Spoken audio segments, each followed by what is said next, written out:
everyone, I'm Jamie De La Cruz and this is the continuation of Module 3 and I'm going to discuss the multiliteracy in the educational reform. When we say multiliteracy, this is a concept of understanding information through individuals' mode. So, in a broader essence, the concept of 21st century skills is motivated by belief that teaching students the most relevant, useful in demand, and universally applicable skills should be prioritized in today's school. So, as we live in a modernized world, not only technologies are circulate but also the skills that needs to develop.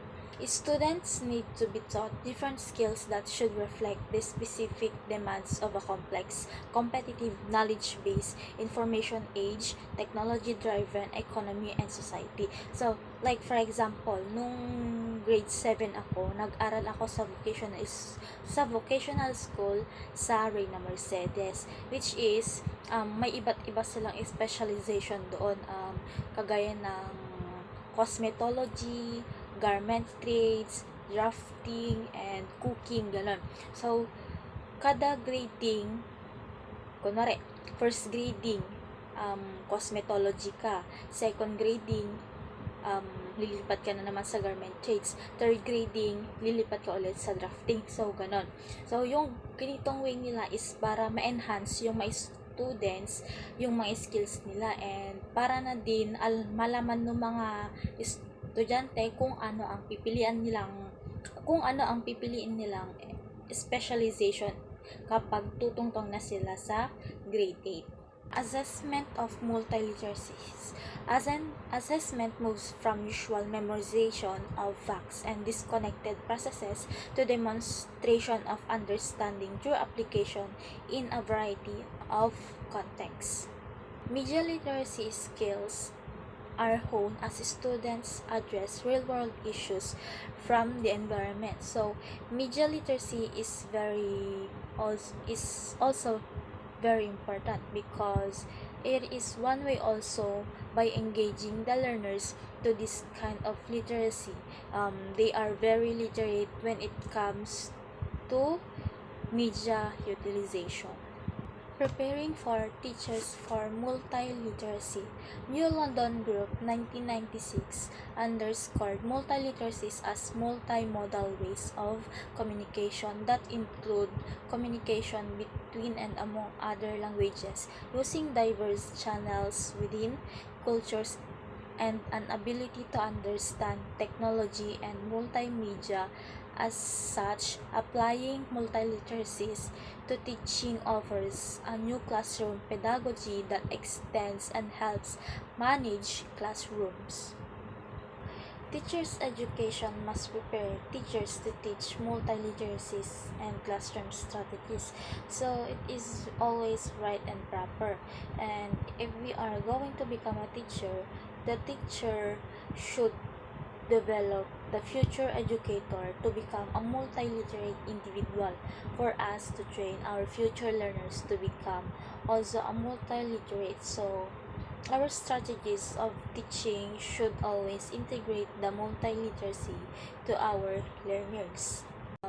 Human 2002 in BISWAS 2014 suggests that teachers integrate 4 components of multiliteracy in teaching. So, we have here the 4 considerations for us to integrate the multiliteracy. Number 1, situated practice leads students towards meaningful learning by integrating primary knowledge. So, it means we should always make a scenario in teaching to help the students to develop their critical thinking. Number 2, overt instruction guides students to the systematic practice of learning process with tools and techniques. Number 3, critical framing teaches students how to question diverse perception for better learning experience. So, it engage to the learner to different types of questions. Number 4, transform action teaches students to apply the lessons they learn to solve real life problems. So if we try to look this these are the 21st century that we needed for learners in teaching multiliteracies. Teachers insist to encourage students to reflect regularly on the role of technology in their learning. Number two, create a website and invite students to use it to continue class discussions and bring in outside voices. Although it is a very high demand to create a website, at least a social media platform could be used as to connect our people as to the connection of the learners outside the class. Number three, give students strategies for evaluating the quality of information they find on the internet. So, they find on the internet. So, because that is a very critical. Everything is in the internet, but we need to be more critical when it comes to evaluating synthesizing our information gathered in internet, especially in social media. So, hindi kasi lahat sa internet is na tama yung mga information na nakalagay doon. Meron kasi yung mga ibang information doon na makukuha mo na mali-mali kagaya nung isang website na na hindi siya kompleto or parang fake ganon.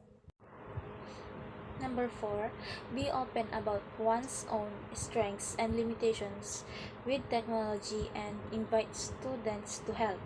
Number 5, explore technologies students are using outside the classroom and find ways to incorporate them into one's teaching. Number 6, use Wiki to develop a multimodal reader's guide to a class text. Number 7, include a broad variety of media and genres in class text. Number 8, ask students to create a podcast to share with an authentic audience. It means engaging students into a real world in the technology in the internet.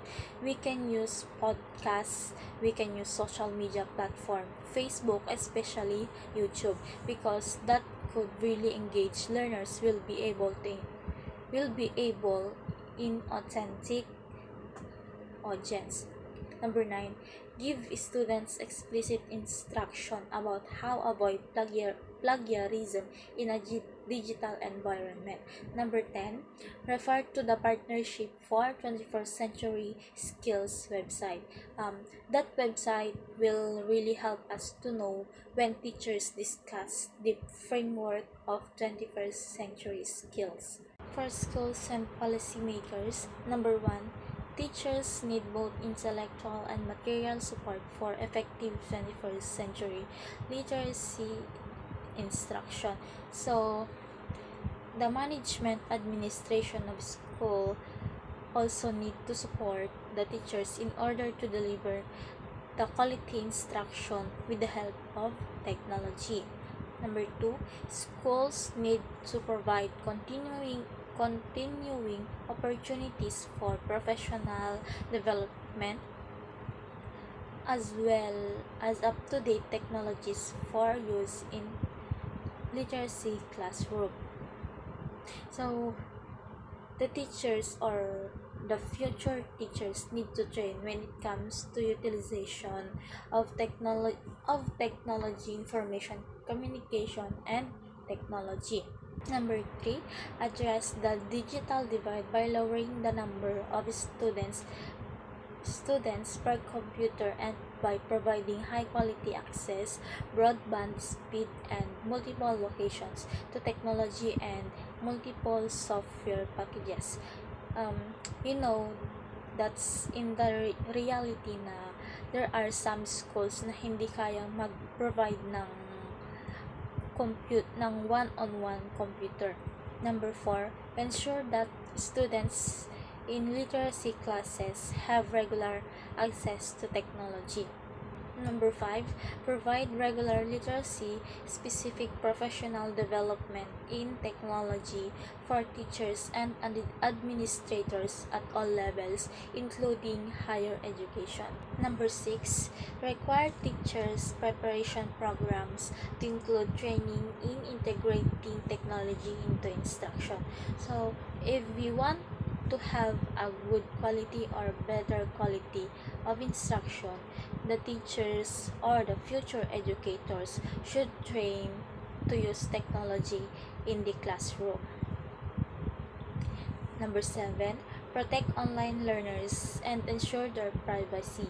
Number 8, affirm the importance of literacy teachers in helping students develop technological proficiency. Number 9, adopt and regularly review standards for instruction in technology.